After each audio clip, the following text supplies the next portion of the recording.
నేను నిజాలు చెప్తాను, పిఠాపురం సాక్షిగా అన్ని నిజాలే చెప్తాను. వినాలా? నాకు జరిగిన విషయాలు కూడా చెప్తాను.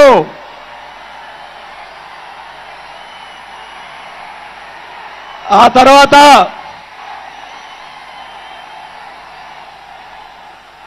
ఆయన జగన్మోహన్ రెడ్డి గారు పార్టీ పెడితే రాజకీయ భిక్ష పెట్టాడు కాబట్టి నేను మంత్రి పదవి కూడా వదులుకొని ఆయన వెంట నడిచాను. నేను 4 సంవత్సరాలు మనోహర్ గారికి తెలుసు, 4 సంవత్సరాలు మంత్రి ఉంది నాకు. అయినా కానీ నాకు రాజకీయ భిక్ష పెట్టాడు కాబట్టి, మానవత్వం అనేది ఉంది కాబట్టి నేను ఆ రోజు ఆయనకి తలిచాను. కానీ ఏం జరిగింది? నాకు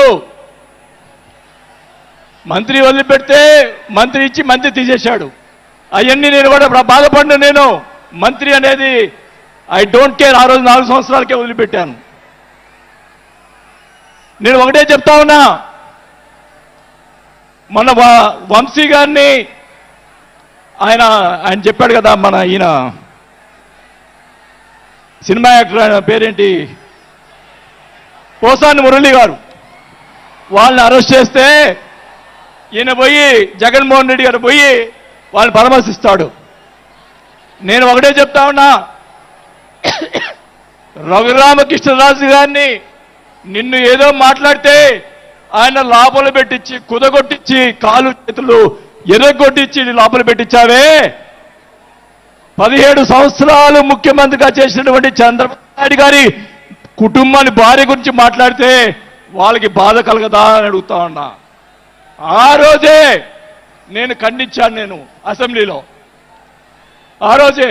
అలాగే మన నాయకుడు పవన్ కళ్యాణ్ గారు, ఆయన గురించి మాట్లాడావు. పోసాని మురళీకృష్ణ గారు ఆయన కళ్ళైన చేస్తుంటే లక్షలాది మంది జన సైనికులు నీకు తుప్పు తుప్పుగా రాలగొట్టేవాళ్ళు. ఆయన మౌనం వహించారు. నేనైతే చెప్తా ఉన్నా, కుటుంబాన్ని అలా మాట్లాడారు కాబట్టి వాళ్ళని 9 నెలలు, ఇంకా 9 నెలల తర్వాత అరెస్ట్ చేశారు. నేనైతే గవర్నమెంట్ ఇచ్చిన మరుసటి రోజే లాఠీతో రాలగొట్టించి లోపల వేయించేవాడిని కూడా ఈ సభాగా చేసుకుంటా ఉన్నా.